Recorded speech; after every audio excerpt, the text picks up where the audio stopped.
Welcome to the final session of Black Hat Singapore, our 4:30 session. Before I hand it off, let me just give you a little bit of background. What's going on here? We're going to bring up on stage review board members, the people who spent a lot of time and energy reviewing the hundreds of submissions to try to select the best or the most appropriate content for the conference this year. And they'll give you their insight, why they made some selections, what the trends are that they saw, what worked, what didn't.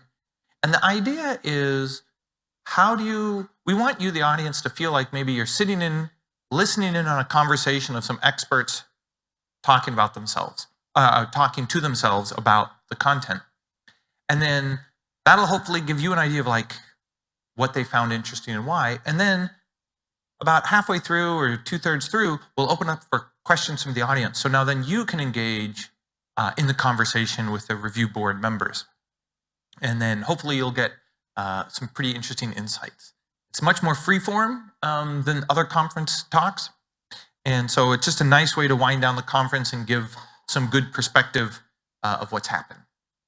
Now, normally I would run this, but I have literally a plane to catch that takes off in 2 hours. Stepping in for me is my friend Daniel Cuthbert, who's going to play Jeff Moss, and you're in really good hands. So let me pass the microphone. Daniel Cuthbert, take it away, man. Thanks.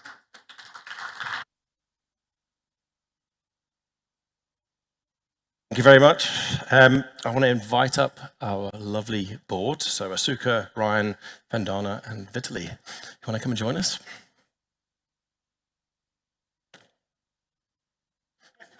Don't have to be so polite. You can just...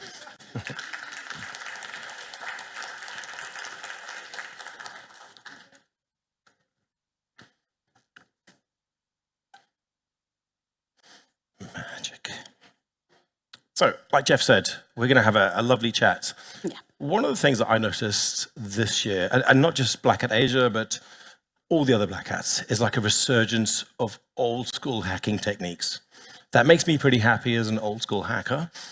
And I wondered how everybody felt about it here. Are we just seeing old bugs, old bug glasses, new techniques, new products, new shiny protocols?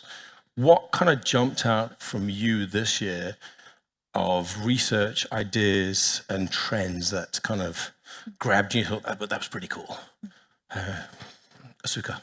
Oh, for me? Okay. You need to introduce yourself, so short introduction, and one cool thing about you that nobody knows. Okay, so hi, I'm Asuka Nakajima, and I'm review board of Black Hat Asia, mainly reviewing exploit development track and reverse engineering stack. So this year, what I really impressed about, it's not like a research talk, but a keynote talk, today's keynote talk about hardware supply chain security.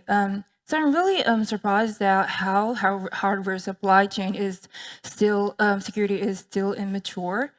And so during that keynote, what I thought is that it might be a good idea to have like a hardware supply chain security, like a red team, and incorporate the hardware supply chain, like a zero trust system in it.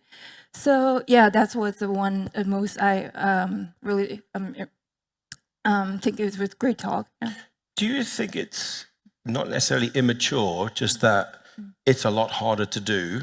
And as Bunny alluded to, the people doing crime in hardware don't talk about it, right? We've got a world at the moment where there are so many threat intelligence people out there. If somebody drops a piece of malware or exploit, guaranteed you're going to hear about it within a couple of hours. But in the hardware space, it seems that it's so well hidden, such good OPSEC, like Bunny said, people are not talking, so therefore nobody knows it's happening. I wonder if it's the same thing. Madonna. Yeah. So what I thought is that there are a lot of like a crime, like hardware security crimes, is conducted in Shenzhen. So it's really far from like a Western world. So it's really hard to understand their culture, get the information. I think that's one of the things that is difficult to understand. Yeah, cool. So this year, I've seen a lot of AI talks.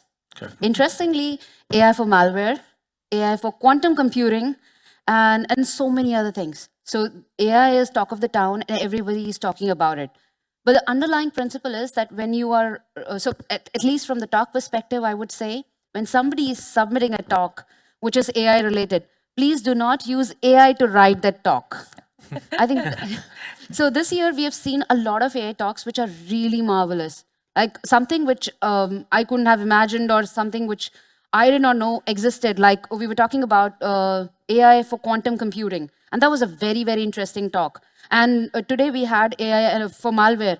That was a very interesting research that was done. So I would say this year AI, and then there was another talk on SBOM and VEX. That was, again, another good research where they tried to automate the SBOMs. Because SBOMs have been there for a very, very long time, but still it's a big concern, supply chain risks. Not just for hardware, but for software, it's still a big concern. Even though we have seen so many breaches, whether it's with Log4Shell or any other breach that we talk about, it's still a big problem for many of the organizations. Definitely. Can I add? Please do. Yeah, I'm Vitaly. I've been focusing on malware analysis in the past couple of decades. But just adding to the conversation about the AI, yeah, there were a lot of AI-related research and submissions, but I caught myself in the moment just talking to my friends outside in the hallway before going to enjoy another talk. And we were discussing like what this talk could be about, just judging by the title and the brief description. And a friend of mine said like, oh, it must be another application of AI here. So I went and checked, and it was like very deeply technical talk focusing on like Linux kernel exploitation. But I haven't seen a trace of AI there. Like it was not really based on AI or powered by AI. And this is where I felt, oh wow, this is interesting. So people are still working very hard, and it's kind of that one of those old school researches that I appreciate when you don't really cut corners with the help of automation or tool, and you have to do things manually sometimes and be smart and create algorithms. After all, be creative, and I think this is. The future, because we cannot really infinitely tap to the powers of AI, although it speeds up the process of development, maybe reversing at some point. But when it comes to creativity, I think it's still up to us to come up with new genius ideas that AI, future AI, can learn from. Yeah, I agree. I think, so I did a lot of hardware reverse engineering. For me, one of the biggest benefits so far has been the fact that I don't have to read product data sheets, which I hate. Like it's that time-saving type of thing. Ryan, you've spent a lot of time with malware and breaches and operations. Like, what stood out this year for you for techniques and ideas that you might see weaponized in 3 to 6 months? So, for me, what stood out is the session by TikTok on the e-commerce fraud, because I think they are investigating it as an e-commerce company, and they have this very wide perspective on all of the different components of the fraud. Because personally, for example, I've also looked into how credit card fraud gets monetized, the stuffers, and that ecosystem. But that's only one aspect of the whole cybercrime ecosystem. And they explain very well how, for example, they're able to see the sellers on their platform creating fraudulent seller accounts, having an army of bots that would prop up that seller account, give good reviews to that seller account, and how these seller accounts would avail of underground services that would then for the couriers on the tracking numbers and things like that. So it's a very good comprehensive talk. There's a lot of things that they're not allowed to say by their company, but it's a good talk to tie all of the pieces together to understand what's really happening. Because I think sometimes, we go deep into one particular portion and we know everything on a particular aspect, but being able to understand the whole thing is very important. So I want to pick all your brains in this. Jeff talked about yesterday, we're in a period of uncertainty. You either diversify or you make a drastic change. Where, and this is probably one of those forward-looking questions that you're going to hate, where do you think we're heading at the moment from a security research perspective? And how can the industry use that to help with submissions and submitting amazing new talk ideas? Okay, I'll take this one. Please do. Yeah. So I'm leading the review for the AI track, and the AI track actually had a lot of submissions. I think the most submissions for this year, and rightly so, because it is the most recent buzzwords, right? But there's also a lot of disappointing submissions. They just want to put AI in their submission, hoping that it would get accepted, right? But I think when we were discussing the really interesting submissions, what we see are the most interesting are AI plus something. AI plus how can you use AI to extract TTPs and actionable information. So like an amalgamation type thing. Or how you can use AI on security operations in your line of work, and AI and the platforms that are involved in producing the AI models, AI inference. What are the vulnerabilities in there? So I think moving forward, it would be interesting to see more research on those crossover areas, wherein you have one aspect of technology such as AI plus how it interacts on how it helps you on your work, or how certain systemic interactions can cause new classes of vulnerabilities. Yeah. Asuka, you've done a lot of research into endpoints and endpoint protection. Yeah. Everybody and their dog now has AI on their endpoint detection. Yeah, but especially local models. Yes. Where do you see that kind of changing in the next year from a detection and also an offensive aspect? Okay, thank you for the question, but I mainly focus on a part that won't use AI, like a behavior detection. So I think it's difficult for me to answer this question, sorry. Okay. Anybody else want to take a stab? but just a comment on that. I think that's a good comment, right? Like, I'm focused on the things that there's no AI for yet, right? And I think that's just one of the things that there's a lot of conversation of AI taking our jobs, but there's a lot of things that AI still can't do, and her task is to do what AI can. I'm just doing like a reverse engineering stuff, and it's really far from like AI stuff. Maybe to expand on that topic, if like AI is almost every talk includes some sort of right, and I've seen talks during this conference where people show how they used AI, how that helped them. I just wanted to encourage the next generation, next wave of submissions, maybe for 2026, not only to show how you did this, but also to give something away to users, to other people to use, to leverage, so that it's not just like, this is how we did this in the lab. So please, when you make your submission, do your research, prepare something to share with the community. That's after all the reason why we are here at the conference, to learn from each other and to continue work with each other. So maybe somebody stops development, somebody else can take over and help the evolution of security tools.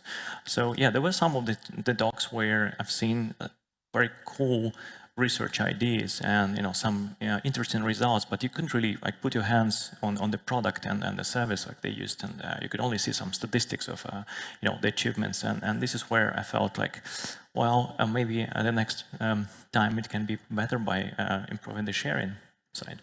You've made me want to ask the question. So all four of you, submission tips. What are people doing? What are they not doing? And what should they be doing more of? Donna. I think there are some submissions which are really good. They actually tell the story.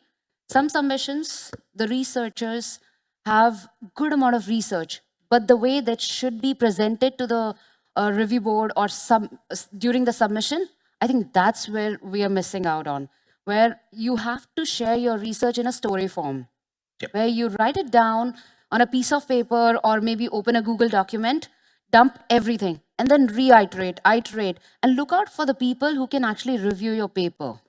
I think that's where it starts, because there are researchers. I've seen some amazing researchers here in 2 days, but then they're really scared in submitting the papers. Or when they're submitting, they're not submitting in a way where it should be accepted. Because if it's not a storytelling format, or if you're not able to present what you've researched, it'll never be selected. So when you are writing a paper, write an abstract, and then write detailed overview.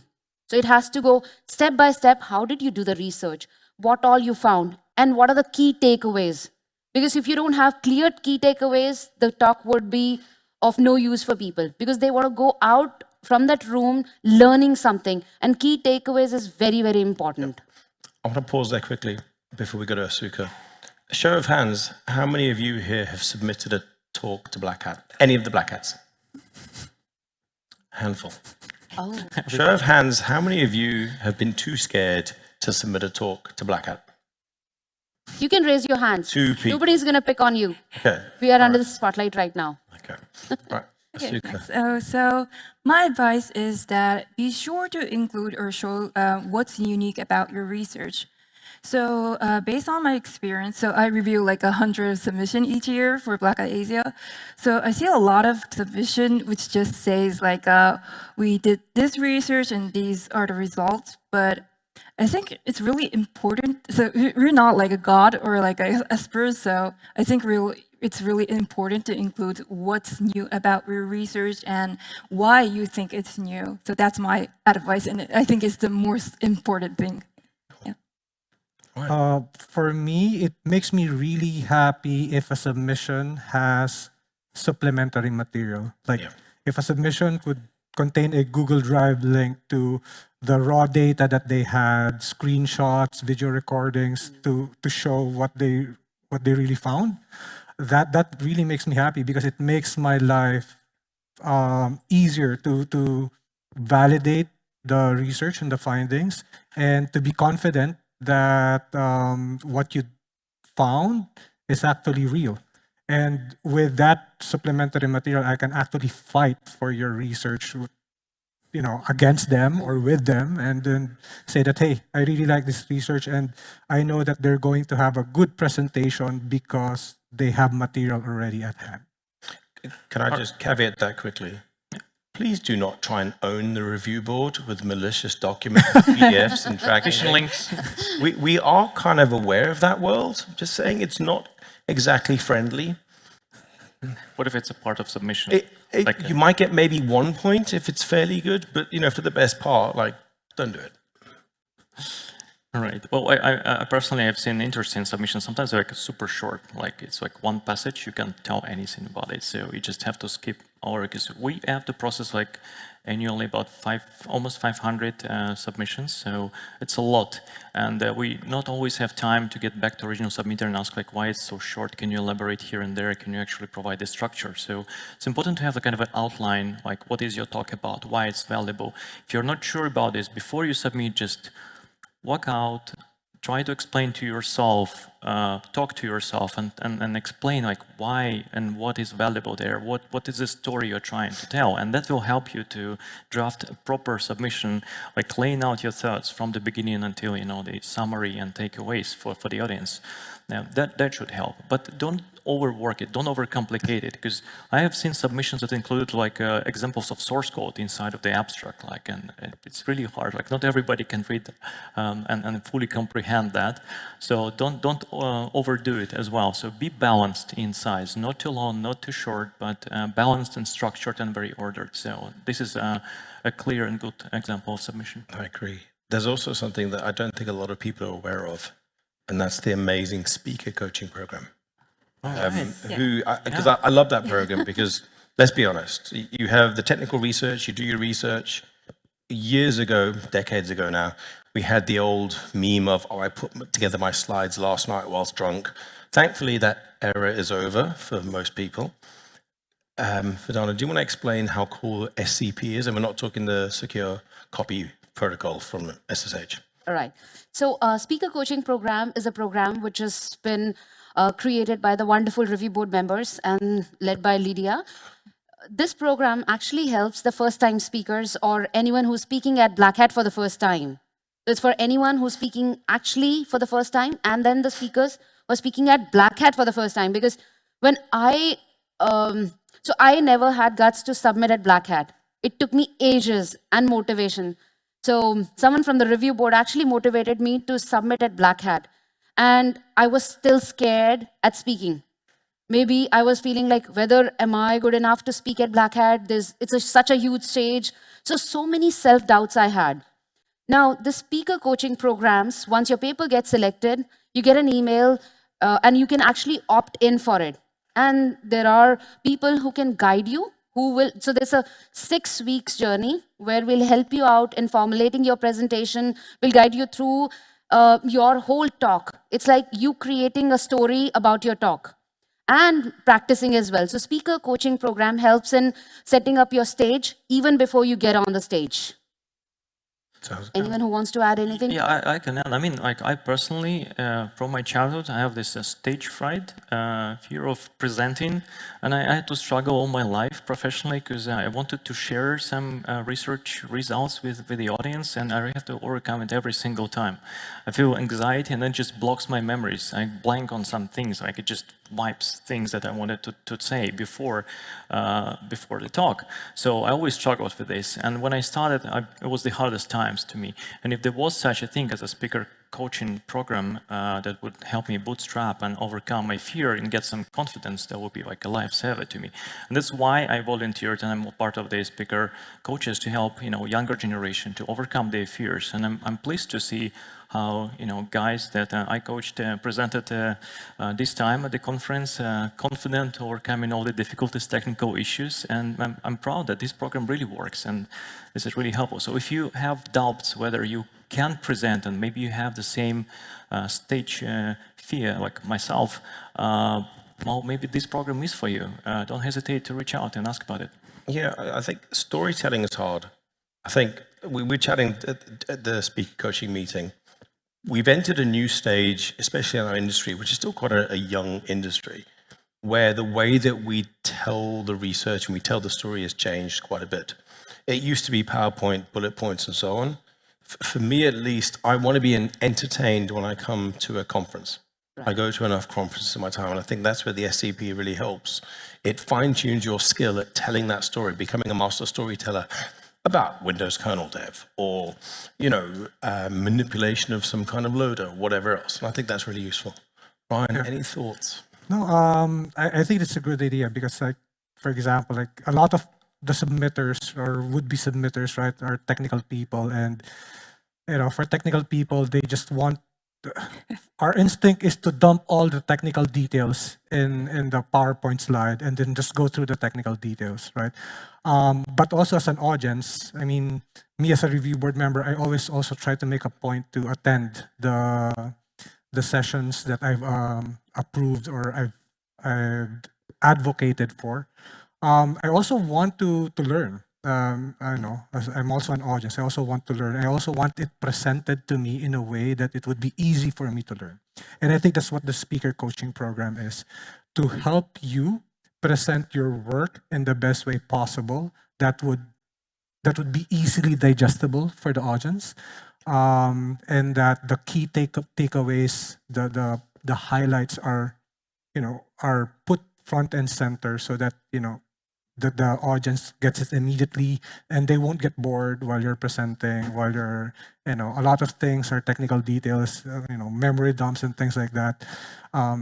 It might be not as interesting for some, but if you can extract what's the takeaway from there, what's the point, then that's the value. Yeah, it is. All right, I'm going to change tact. I'm going to throw a little curveball question in here. I love asking fellow researchers this.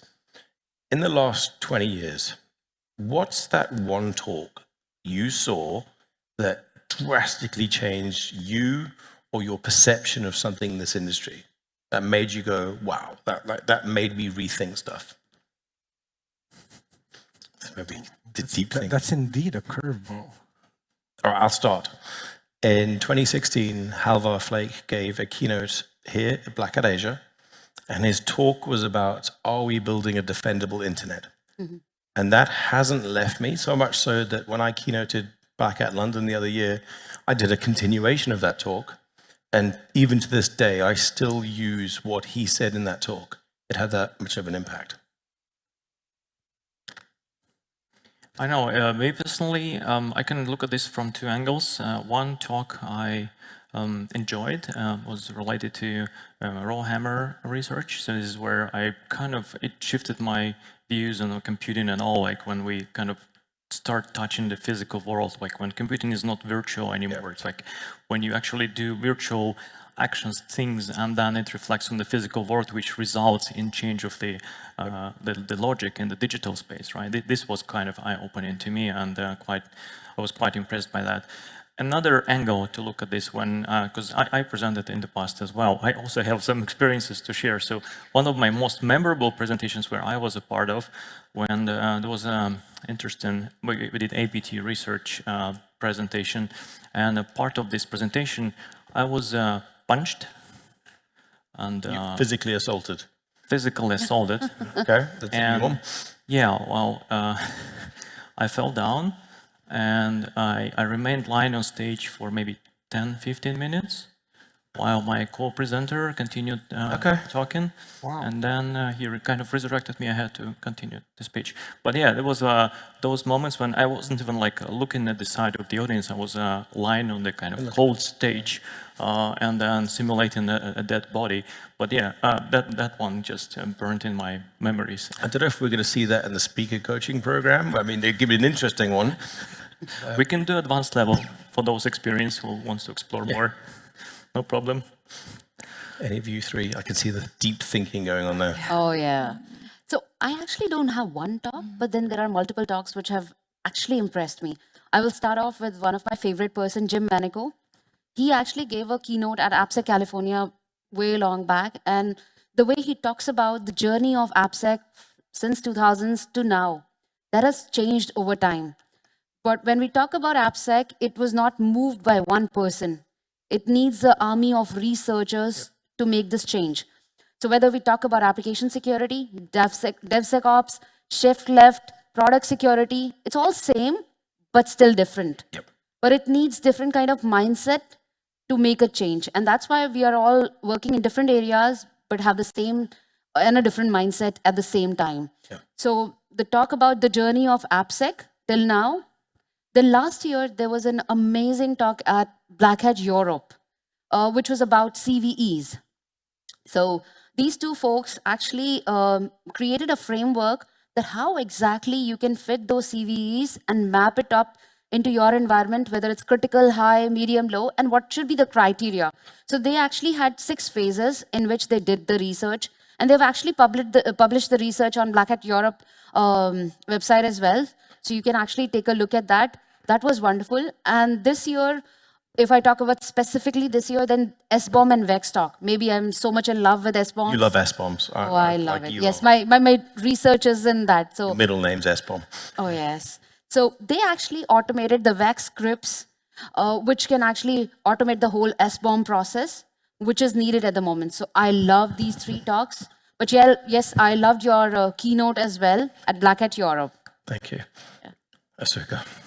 So I also don't have like a one specific talk, but I'm always like surprised about how it's fast-paced in the software security field. Like only like 10 or 15 years ago, ROP was really like a sophisticated technique, but today ROP is so easy technique for like all of the CTF players, and I'm really always expressed how like all the techniques, the attacking techniques and defensive techniques is like growing. Yeah. Thanks. Ryan. So, at the risk of aging myself, I think it was talk by Didier Stevens, who's also a researcher back in late 2000s. And it's memorable because I was also working on the same thing, researching on the same thing. And I was young back then, and I didn't know a lot of the other techniques on how to do some investigations. And just attending the talk gave me a lot of ideas. Oh, okay, that's how we can do it. And I think that's the value of young guys, attending Black Hat, right? To be able to inspire and get new ideas for you, and that you can translate that to whatever you're currently working on. So, yeah. Just goes to show a good talk does sit well. Okay, we're at the stage now. We want to hear questions from you. This is where everybody has to stand up and ask a good question. Don't be shy. Who wants to go first? Could be any question about research, review board, submissions.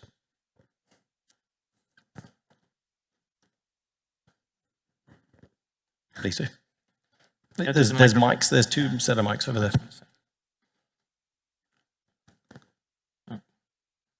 We don't choose the... Anthony, Easy there was solution. literally one right there. He's gone down the UDP path. Simple pass is not our pass. We had the No. Oh, I'm thankful for the wonderful the note. Then I would like to ask, if I submit my first Black Hat talk, how many submission, how many reviews do you need to get my talk accepted? This is many questions from my peers. Good question. How many reviews? I liken the submission process to Hunger Games, right? Where we all discussed in the amazing subs portal, which is an amazing application. And then we have a call, and that's when the real arguing comes out. And it's literally like a live room court display, where we all argue or argue against a talk. And it's actually fascinating because there isn't a single way of saying it needs to have an X number of reviews. You could have a talk that's, say, rated fairly poorly, but actually somebody like Asuka might feel really positive about it. And then we have a good discussion for 10 minutes. And you'll see Jen and others on the call getting quite stressed because that hour-and-a-half call is taken up maybe about 30 minutes by people talking about one talk. So there's not an easy way of saying you need X. There's a lot of discussion that happens during the review process. Question 2. Then. How about my talk is already published in the blog, but also present somewhere else? Is it duplicate or not? But will you consider my talk is really awesome? What do you think if you consider to accept my talk? I'll leave it to you for. Might take it if it's not new. If it's not news, of course, it's not the same value. But maybe you can look at kind of renewed, updated, and maybe expand and show, that you walked extra mile. And this is like the difference between the previous presentations, and this is a groundbreaking new discovery related to the same story. Because some of the researchers take several events to be presented through to actually become complete and perfect. So maybe from the first presentation, you won't reach that level. So you may have necessarily a further step. So don't hesitate to continue your work even after you present it. Maybe you'll find something even better and then it will be accepted. So it should not be a stopper. Yeah, I think for me that's actually a positive because it shows that you're continuing the research and that you're actively working on it. So that gives us confidence that there would be something you or you would have additional insights. So. Yeah. But if you're just repurposing old research without any changes, of course, it doesn't look so attractive. And I wanted to add the previous selection, kind of thinking how many people and so on. Like we really have sometimes like long debates and discussions, like whether it's good or bad. And like I love those moments when the board is getting starting to change their mind because of some arguments discovered, and like the scoring changes to the opposite. And this is like one of these magic moments to me when I see such things. Yeah, absolutely. And especially to your question that if you have a new iteration, we would love to hear. And there is an option when you're submitting your research that have you ever submitted this talk before, or has it been talked about it at any other conference? Because we want to see the new iteration of it. We want to see what different you've done. And if it's there, we would love to hear, and we would want our audience to see that as well. And one interesting aspect wherein if it has been accepted at one Black Hat, it does not mean you cannot submit at any other Black Hat as well. So in the same year, 2020, my talk was selected at Black Hat Asia and Black Hat USA. So I gave the talk, but yes, I did work on it, and then there was a new iteration. But yes, you can submit your talks at 2 Black Hats as well in the same year, or all the 3 Black Hats as well. But you just have to make sure that you are continuing your research and updating your talk, and you are actually adding those details in the section provided. Just maybe one top advice for those people who already maybe submitted or published somewhere, because Black Hat submissions kind of open early, and like I come from the field of like malware analysis, APT research, and I know that several months is a lot to withhold some publication, and like it's really hard to do that because you want to be, like, first of all you want to be first, second you want to protect people, and then make it publicly available. So it's hard to withhold this information. So in this case, try to include this in your submission. Just mention that I am continuing this research. There may be new discoveries, new malware samples, new techniques found within current submission. So please check with me on the date when you review this. Maybe I'll have something new by that time. So to show that it's ongoing research and there may be updates on the way. So it will be an important note in such case. Thank you so much. Thank you. Thanks, Anthony. Thank you. Anybody else? All right, I'll ask my fellow panelists one final leaving gift for everybody in the audience. What do you think they need to be thinking about for the next year? Could be anything. Technology, ideas. What are you going to be working on for the next 3 to 6 months? I would be working on SBOM and AI security together. What we can bring together, what new we can bring together. Cool. Okay. Asuka. So me, okay. So I think I will continue researching on endpoint security stuff, but in next like 3 or 6 months, I'll learn how to use AI tools more, because I think AI tools like generative AI will help create like a proof of concept tools faster, and like research and analysis faster. So I think it's really important to like utilize or leverage AI now. Yeah. Thanks. So I think there's a lot of bootstrapping going on right now because of AI and the rise of low-code, no-code tools. And for me, it would be interesting to find out later on what project sticks, right? What matures and what fails and crash and burns beautifully. So I'm looking forward to that. As for me, just to conclude, like last night I went to our submissions review portal, and I put some numbers based on the tracks where submissions belong, and I just wanted to share with you some interesting trends that like last year we had like top 2 tracks where where we had most submissions were, I think, platform security and malware track. This year it's exploit development and vulnerability discovery, and second is application security offense.